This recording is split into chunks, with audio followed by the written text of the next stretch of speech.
Yo Mas Bro, masih bertemu lagi dengan saya Saonone Motovlog Mak Jegagi Yoi. Dalam video kali ini saya itu bakal unboxing dan review barang yang udah saya siapkan untuk agenda saya touring ke Bromo bulan depan. Dan ini dia barangnya. Ini itu bisa dibilang head unit buat sepeda motor. Dan untuk mereknya itu adalah Carpuride. Barang ini sengaja saya datangkan langsung dari China karena barang seperti ini tuh di Indonesia masih jarang banget yang jual.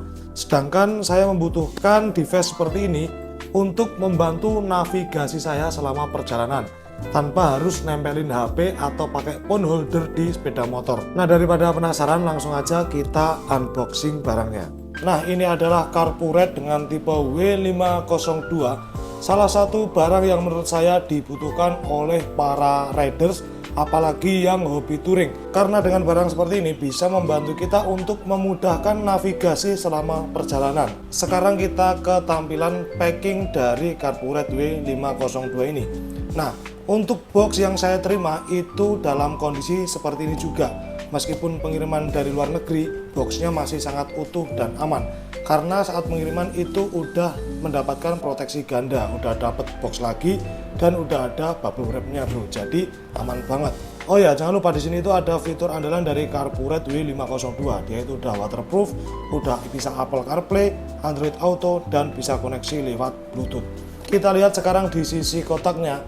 Di sini menunjukkan bahwa Carpuride ini sudah waterproof dan ini sudah dibekali dengan sertifikasi IP67. Jadi kalian nggak perlu takut ketika device ini kalian pasang di holder motor dan selama perjalanan itu ada hujan deras bro. Sekarang mari kita buka apa aja yang ada di dalam isi box Carpuride W502 ini.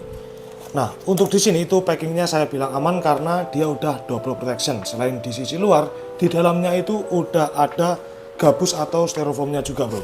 Nah, ini tebal juga untuk melindungi device utamanya. Langsung kelihatan ketika kita buka. Di sini itu ada device dengan layar 5 inci yang udah berpanel IPS HD. Oke, kita angkat dulu dan kita lihat aksesoris apa yang ada di dalamnya. Nah, di sini kalian bisa dapetin kabel USB yang tanpa perlu kalian sambung ke kabel motor. Ini udah bisa dipakai dengan mencolokkan kabel USB ini ke soket yang ada di motor kalian. Selanjutnya di sini itu ada mounting ya. Ini adalah mounting bawaan. Jadi untuk mounting ini bawaan dari paket penjualan Carpuride W502 ini.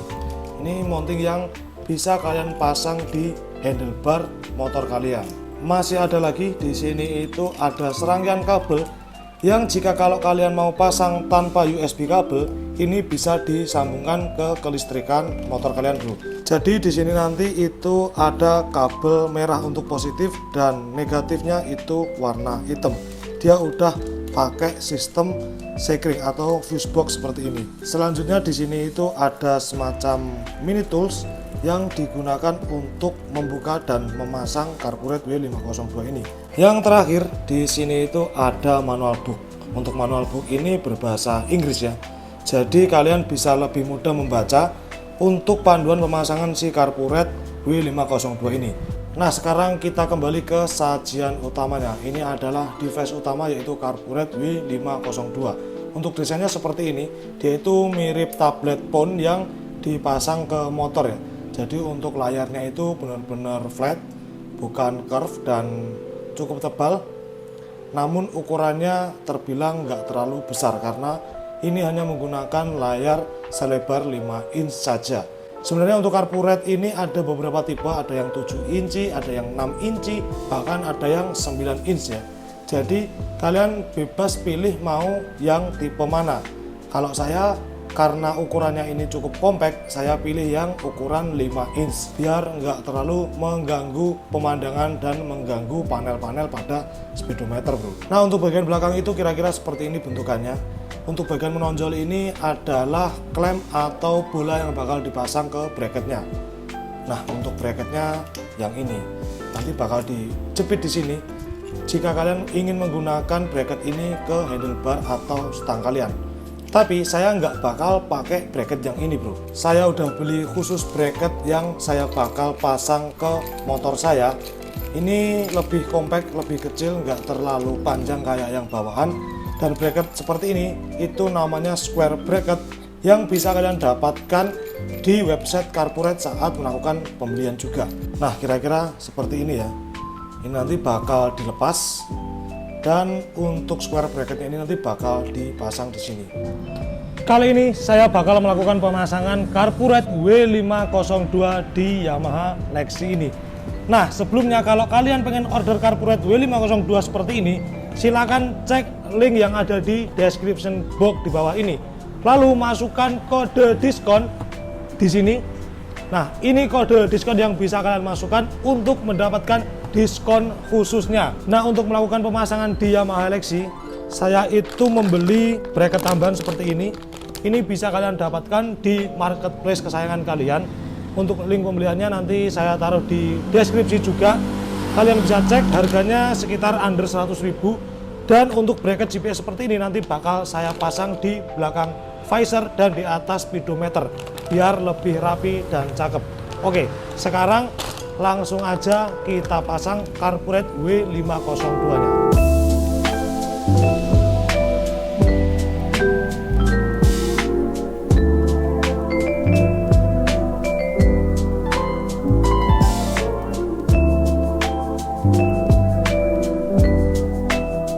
Oke, udah terpasang Carburetti W502 nya di Yamaha Lexi saya. Kira-kira tampilannya seperti ini. Ini bisa kita lihat pas banget ini di tengah-tengah ya, dan bracketnya ini kenceng. Bracketnya ini kenceng dan kalian bisa lihat di sini dari samping posisinya itu berada di belakang speedometer ya. Tapi dia itu nggak ngalangin bro, nggak ngalangin speedometer. Visibilitas speedometer masih terlihat cukup oke. Dan nggak ada layar yang ketutupan seperti itu. Dan di sini itu ada semacam topi seperti ini ya. Topi seperti ini itu bisa dilepas pasang. Nah, kalau kalian lepas kira-kira seperti ini, jadi lebih simpel. Tapi kalau kalian berkendara di terik matahari, itu enaknya dipasang bro, biar nggak begitu silau di tampilan layarnya atau di tampilan device Carburetti W502 ini. Oke, kita bakal langsung coba nyalain Carburetti W502 nya. Dan kita bakal coba lihat menu apa saja yang ada di dalamnya.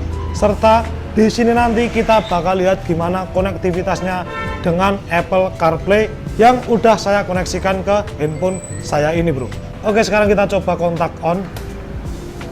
Dia bakal langsung booting dan muncul tulisan Carburetti bro. Nah, setelah itu dia bakal masuk menu utama dan nggak lama kemudian bakal terkoneksi dengan Apple CarPlay yang ada di handphone saya. Wait, ini terlalu terang ya gambarnya ya. Oke, udah cukup aman untuk gambarnya, udah kelihatan detail ya. Nah, di sini itu bakal langsung masuk ke menu utama Apple CarPlay. Di home itu ada GPS, ini adalah fitur yang paling saya butuhkan. Lalu ada playlist musik, ada beberapa menu tambahan di sini seperti rute. Lalu di sini itu ada menu voice bro. Selain beberapa menu di home ini, di sini kita bisa geser. Nah, ada juga beberapa menu default dari Apple CarPlay bro, seperti kalender, telepon, musik, peta, pesan. Lalu ada playlist musik juga. Ada pengaturan Google Map, WhatsApp bisnis dan WhatsApp biasa. Nah, untuk WhatsApp ini khusus untuk WhatsApp kita nggak bisa buka seperti WhatsApp pada umumnya ya. Di sini kita cuma bisa lihat notifikasi aja. Itu pun notifikasinya cuma akan muncul dari siapa notif itu dapat gitu bro. Cuma muncul nomor atau nama aja. Nah, sebelum masuk ke menu map, kita coba cek dulu di menu pengaturan. Ini adalah menu default pengaturan dari Apple CarPlay, seperti fokus berkendara. Kita bisa on dan off, dan di sini nanti bakal muncul indikatornya. Selain indikator seperti ini, ada juga indikator baterai, indikator sinyal, dan indikator mikrofon serta kamera. Ini bakal muncul warna seperti ini ketika kamera atau mikrofon kita gunakan atau dalam keadaan on. Nah, di sini ada shortcutnya juga. Aplikasi yang belum lama kita buka bakal langsung muncul shortcutnya di sini, bro. Selanjutnya ada wallpaper. Kita juga bisa mengganti wallpapernya di sini. Ada banyak pilihan defaultnya. Kita coba ini, atur. Nah, secara otomatis wallpaper akan berganti bro. Oke, next kita bakal cari ke menu lain. Ada menu peta. Ini adalah peta bawaan dari Apple atau iPhone bro. Kalian juga bisa pakai Google Map atau Waze. Untuk lokasi ini kita dapatkan dari GPS dan sinyal yang ada di handphone kita. Karena ini semacam mirroring dari handphone kita ke device CarPurate ini melalui Apple CarPlay. Kita coba back, lalu kita coba cek Google Map. Sama sebenarnya, kalian bebas mau pakai aplikasi Maps yang mana. Kalau aku biasanya antara pakai Google Maps atau Waze ya. Lalu di sini kita bakal coba menentukan destinasi ya. Ini adalah fitur yang paling saya butuhkan dan kenapa saya beli device ini. Kita coba klik pintu masuk Bromo Tengger. Secara otomatis dia langsung mengarahkan rutenya, atau kalian bisa lihat menu lain di sini. Ada rute lainnya. Kita coba mulai. Nah, kira-kira seperti ini. Nah, selain GPS yang tampil di sini ya, kita juga bisa melihat tampilan GPS dari home Apple CarPlay. Nah, kita back to home. Di sini kita masih bisa melihat rutenya. Bisa sambil play musik atau bisa sambil buka aplikasi lain, bro. Selain itu, di sini kita juga bisa melihat notifikasi telepon dan mengangkat telepon. Itu berfungsi ketika kalian mengkoneksikan si device CarPurate W502 ini dengan intercom atau TWS. Nah, ini aku bakal coba minta tolong temanku buat telepon, nanti bakal muncul notifikasinya di sini. Kita tunggu dulu. Nah, di sini bakal muncul notifikasi telepon, kita bisa mengangkat, menolak atau meninggalkan pesan. Kalau kita terima, itu secara otomatis kita bisa langsung ngobrol melalui intercom atau TWS yang udah kita sambungin dengan device ini. Tolak wae. Nah, selain di menu utama dari Apple CarPlay ini, kita juga bisa balik ke menu asli atau menu default dari CarPurate W502. Di sini, oh ya, di sini kita juga bisa mengatur equalizer dari output audio yang dikeluarkan oleh device ini. Nah, kita bisa dengan bebas mengatur equalizer dari CarPurate W502 ini, bro. Cakep banget. Nah, CarPurate W502 ini selain bisa Apple CarPlay, dia bisa Android Auto ya. Jadi kalian bisa sambungkan dengan Android. Sayangnya di sini saya nggak punya device Android. Jadi saya di sini cuma bisa review di bagian Apple CarPlay-nya aja. Nah, setelah ini saya bakal coba pakai riding dan kita lihat gimana POV dari pengendara. Oke, saya bakal coba untuk menggunakan si CarPurate W502 ini saat berkendara ya. Kira-kira untuk POV-nya seperti ini ketika saya sedang di atas motor. Nah, untuk layarnya juga masih terlihat sangat detail ya. Masih terlihat detail meskipun ini siang hari. Kita coba sambil nge-maps atau buka Google Maps. Oke. Kita telusuri dulu ke kerjaan saya ya. Mulai, dan ini udah saya koneksikan dengan intercom. Jadi untuk mengkoneksikannya itu di HP harus connect ke intercom dulu karena kita pakai Apple CarPlay, bro. Nah, selain kayak gini, nanti kita juga bisa sambil mendengarkan musik. Oke. Ini kedengeran nggak ya di tempat kalian ya? Di tempat saya sih kedengeran ya.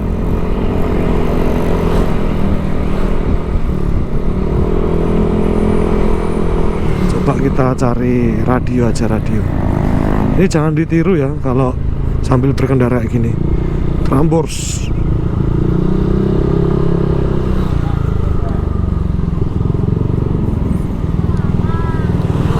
Tuh. Ini harusnya kedengeran sih.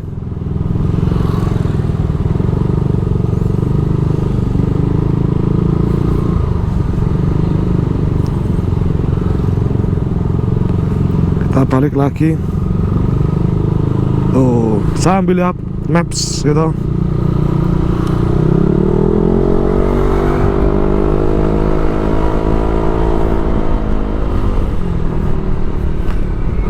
Ini kita jadi bisa sambil dengerin musik, masih multitasking juga kan, terus bisa lihat map. Asik. Nah, ini menurut saya sangat berfungsi banget. Aku udah gak sabar buat dipakai touring ke Bromo, bro. Ini bener-bener udah gak sabar banget soalnya Aku dari dulu tuh nggak suka naruh HP di motor ya, dan sekarang ada alat yang namanya motorcycle display dari Carpurite ini bener-bener fungsionalnya dapet banget. Sebenarnya masih ada beberapa yang harus disempurnakan ya. Radionya mengganggu banget ini. Nah, menurut saya masih ada yang perlu disempurnakan di bagian apanya. Nah, itu yang pertama di bagian display dari si Carpurite W502 ini. Tampilannya itu menurut saya bezelnya terlalu tebel bro. Nih bezelnya terlalu tebel, jadi kurang simpel aja. Ini bagus lagi kalau lebih tipis. Bezelnya tipis itu mungkin keren ya, karena jadi lebih simpel dan nggak terlalu besar. Untuk dari segi desain mungkin itu aja sih. Mungkin menurut saya cuma masalahnya di bezel, sama mungkin touchscreennya memang karena ini bukan handphone Android atau Apple ya, jadi touchscreennya menurut saya so-so lah, masih enak buat dioperasikan, tapi yang nggak terlalu kenceng banget gitu. Kalau kita biasa pakai transisi dari touchscreennya iPhone atau Android, pegang ini mungkin jadi agak beda. Cuma kalau kita sering pegang head unit yang made in China sejenisnya, menurut saya ini udah enak, udah smooth dan udah responsif gitu bro. Sebenarnya saya masih perlu nge-explore lagi si Carpurite W502 ini. Aplikasi apa aja yang bisa ditambahin di Apple CarPlay nya, lalu fitur apa aja yang perlu dipakai lagi di sini gitu. Aku masih perlu eksplorasi. Jadi untuk review saya kira-kira mungkin seperti itu ya terkait Carpurite W502 ini. Ini aku masih belum bisa juga buat muter mapnya bro. Kena muter biar kita arah panahnya ke depan gitu gimana, nggak bisa, soalnya ini nggak bisa multi touch ya. Ini gokil sih. Ntar kalau dipakai ke Bromo udah nggak perlu ngeluarin HP lagi, HP bisa ditaruh di kantong atau di tas itu. Nah sekali lagi, kalau kalian pengen beli Carpurite seperti ini, itu silahkan klik link di deskripsi ya. Harganya sekitar $250 sekian kemarin aku belinya. Dan kalau kalian mau dapat diskon, silahkan masukkan kode kupon di bawah sini. Ini kalian bisa dapat diskon khusus mengenai Carpurite W502 dan produk lainnya, karena produk dari Carpurite ini banyak. Kena bea cukai nggak sih bang? Tetap kena, kemarin kena, tapi perhitungannya aku juga nggak tahu, kurang paham dengan bea cukai itu. Yang jelas tetap kena karena ini barang elektronik ya, dan masuknya impor. Untuk hitungannya silakan kalian cek di website bea cukai itu sendiri.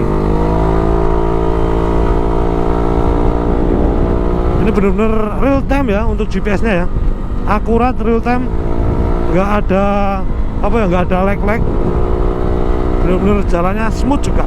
Ngono ae untuk videonya. Kalau kalian suka video seperti ini, jangan lupa buat like, share, komen, dan di subscribe channel saya, Saono Motovlog, and I am Saono Motovlog is sign out. Boom.